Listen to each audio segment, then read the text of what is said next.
Rabu pukul 16 akan diumumkan 02 menang satu putaran? Oleh Tony Roshid, pengamat politik dan pemerhati bangsa.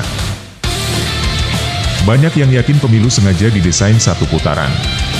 Sebagaimana ditulis dalam artikelnya Syahganda Nainggolan, Rabu pukul 16 akan diumumkan 02 menang satu putaran. Soal waktu, bisa bergeser. Apalagi sudah jadi perbincangan publik. Sejumlah lembaga survei punya tugas menggiring opini. Polanya terbaca. Angkanya dibuat merangkak naik. Pelan-pelan. Sampai kemudian ketika mendekati pemilu, dibuatlah hasil surveinya jadi 51% hingga 53%. Angka ini jauh berbeda dari hasil survei internal 01 maupun 03. Dari hasil survei kedua tim paslon 01 dan 03, tidak memungkinkan Pilpres terjadi satu putaran. Apakah tetap nekat akan dimenangkan 02 dalam satu putaran? Pengakuan sejumlah pihak, termasuk Andi Wijayanto, mantan Gubernur Lemhanas, bahwa penguasa ngotot akan memenangkan 02. Begitu juga sebelumnya, ada pengakuan dari Wanita Emas. Paslon 02 akan dimenangkan melalui KPU RI. Video-video itu sedang ditunggu publik bagaimana kebenarannya Rabu besok. Satu hari lagi. Publik menunggu dalam kemarahan, tentu saja. Kata kuncinya, apa sih yang tidak bisa dilakukan oleh penguasa? Bagaimana cara memenangkan satu putaran?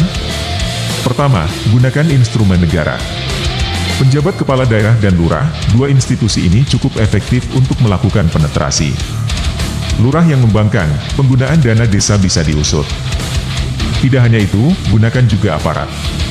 Aparat punya struktur sampai ke desa-desa. Soal ini, berita dan videonya cukup viral. Telah ada sejumlah keterangan yang cukup meyakinkan bagi publik.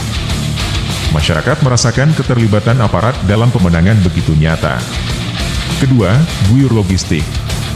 Tidak hanya sembako, kabarnya, mereka yang mau berangkat nyoblos akan diberi uang saku.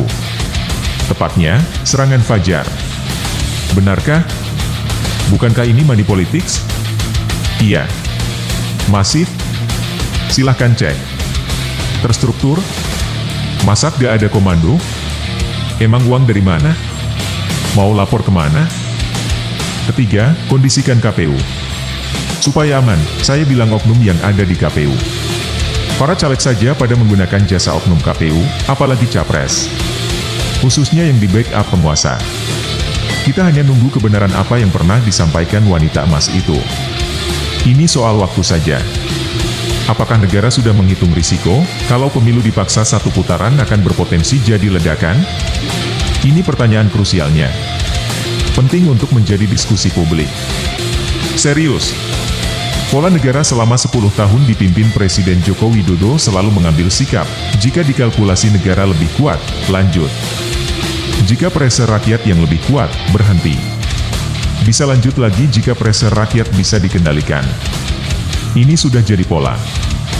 Terkait persoalan apa saja. Dalam konteks ini, tidak ada lagi standar dan pertimbangan etik serta moral. Pertimbangannya kuat lemah. Menang kalah. Standar etika dan moral sudah dihancurkan sejak Jokowi tidak memenuhi janji politiknya terkait mobil SMK, buyback Indosat, harga dolar turun Rp10.000, dan lain-lain. Kalau Anda PK soal ini, maka Anda tidak akan kaget ketika mendengar keputusan Mahkamah Konstitusi, MK, yang membuka pintu buat Gibran kemarin. Saat ini, kekuatan di luar pemerintah mulai menyatu. Mereka disatukan oleh isu politik dinasti dan cawe-cawe presiden. Mahasiswa dan para guru besar dari lebih 50 universitas telah menyatakan sikap. Begitu juga organisasi tim Red Media Mainstream. Sementara 01 yaitu Anies Muhaimin plus Nasdem, PKB, PKS dan 03 yaitu PDIP, P3 sedang berseberangan, bahkan bermusuhan dengan Jokowi. Mereka punya pendukung yang cukup besar. Kekuatan partisan ini akan kecewa dan marah jika pemilu dipaksa satu putaran. 01 dan 03 besar kemungkinan akan bersatu, bersama-sama dengan kekuatan mahasiswa dan guru besar untuk melakukan protes massal. Kita bisa bayangkan jika protes massal ini dipimpin langsung oleh Anies Baswedan, Ganjar Pranowo, Megawati, Muhaimin Iskandar, Surya Paloh, Habib Salim Al-Jufri, Mahfud MD, Yusuf Kala, Amin Rais, para guru besar dari berbagai universitas di Indonesia dan sejumlah ulama NU dan Muhammadiyah di Pulau Jawa. Di dalam gerakan ini, tokoh kami Gatot Nurmantio dan ex-ketua FPI Habib Rizik Syihab kemungkinan bisa bersama. Dua tokoh yang selama ini jalan sendiri-sendiri dan tidak bisa bersatu. Semua kelompok yang selama ini kecewa dan merasa dimusuhi oleh kekuasaan, kemungkinan mereka akan menyatu dalam protes massal yang dipicu oleh isu politik dinasti dan pemilu curang. Teorinya, seseorang atau kelompok secara natural akan bersatu dalam solidaritas sosial ketika mereka sama-sama merasa terzalimi, tertindas, oleh pihak yang sama. Apakah gerakan ini sudah dibaca dan dikalkulasi Jokowi? Pasti. Disinilah Jokowi butuh Megawati. Melalui Sri Sultan Hamengkubuwono X, Jokowi ingin ketemu Megawati. Ini pasti darurat. Tapi, nampaknya Megawati sudah terlanjur sangat teramat kecewa. Megawati merasa dikhianati. Bukan hanya oleh Jokowi, tapi juga oleh keluarga Jokowi. Kekuatan besar telah menyatu di luar istana.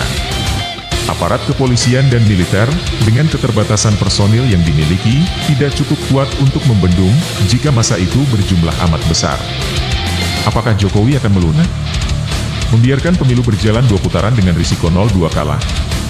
Dilema. Jika 0-2 kalah, tidak ada jaminan Jokowi dan keluarganya akan selamat. Tidak ada yang jamin, di akhir jabatannya, Jokowi dibiarkan soft landing seperti Presiden SBY. Jokowi dikenal sebagai seorang fighter. Karakter ini ada dan melekat di dalam diri Jokowi. Kemungkinan, Jokowi akan lanjutkan rencananya, tetap memenangkan 0-2. Apapun risikonya. Kecuali jika perolehan suara 0-2 di bawah 40%. Ini akan susah dibantu dengan cara apapun.